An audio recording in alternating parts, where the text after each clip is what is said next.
திரு மோடி அவர்கள் பதவியேற்று 2014 இன்றைய வரைக்கும் கிட்டத்தட்ட 11 வருடங்கள் நிறைவு பெற்றுள்ளது. ஆனால் இதே மோடி அரசாங்கம் அன்றைக்கு குஜராத்தினுடைய முதலமைச்சராக இருக்கும்போது அதே யூரோப்பியன் யூனியனோட ட்ரேடை காங்கிரஸ் ஆட்சி காலத்தில் கொண்டு வரும்போது மிக முக்கியமாக பல்வேறு ஷரத்துக்கள் இந்தியாவினுடைய இறையாண்மைக்கும் இந்தியாவில் இருக்கக்கூடிய வணிகர்களுக்கும் மிகப்பெரிய ஒரு கேடுகளை விளைவிக்கும் அப்படிங்கிற அந்த ஒற்றை பார்வையில் நின்று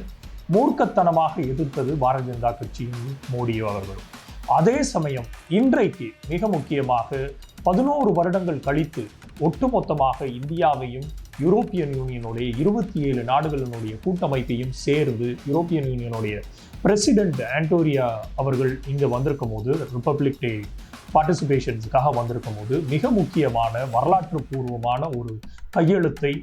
யூரோப்பியன் யூனியனுக்கும் இந்தியாவுக்கும் இடையான அந்த ஃப்ரீ ட்ரேட் அக்ரிமெண்டை நிறைவேற்றியுள்ளது மோடியின் அவர்களுடைய அரசாங்கம். இது வரலாற்று பூர்வமான வெற்றியா அப்படின்னு கேட்டீங்கன்னா நிஜமாகவே கிட்டத்தட்ட 20 ஆண்டுகளாக இழுத்தடிக்கப்பட்ட மிகப்பெரிய ஒரு வரலாற்று பூர்வமான அக்ரிமெண்ட் அப்படிங்கிறதுல மாற்று கருத்தே இல்லை. ஏன்னா இந்த ஃப்ரீ ட்ரேட் அக்ரிமெண்ட் மிக முக்கியமாக இந்தியாவிலிருந்து எக்ஸ்போர்ட் ஆகக்கூடிய பொருள்களுக்கும் பெருவாரியான பொருள்களுக்கும் அதே சமயம் யூரோப்பியன் யூனியன்ல இருந்து பல்வேறு நாடுகளில் 27 நாடுகளில் இருந்து இறக்குமதி ஆகக்கூடிய பல்வேறு பொருள்களுக்கும் தோராயமாக அப்ராக்சிமேட்டா சொல்ல போனா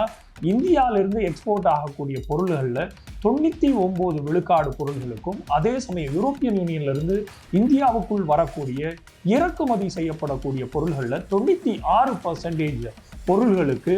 இந்த ஃப்ரீ ட்ரேட் அக்ரிமெண்ட் மிகப்பெரிய ஒரு பூஸ்டாக இருக்கும் அப்படிங்கிறதுல எந்த விதமான மாற்று சிந்தனையுமே இல்லை.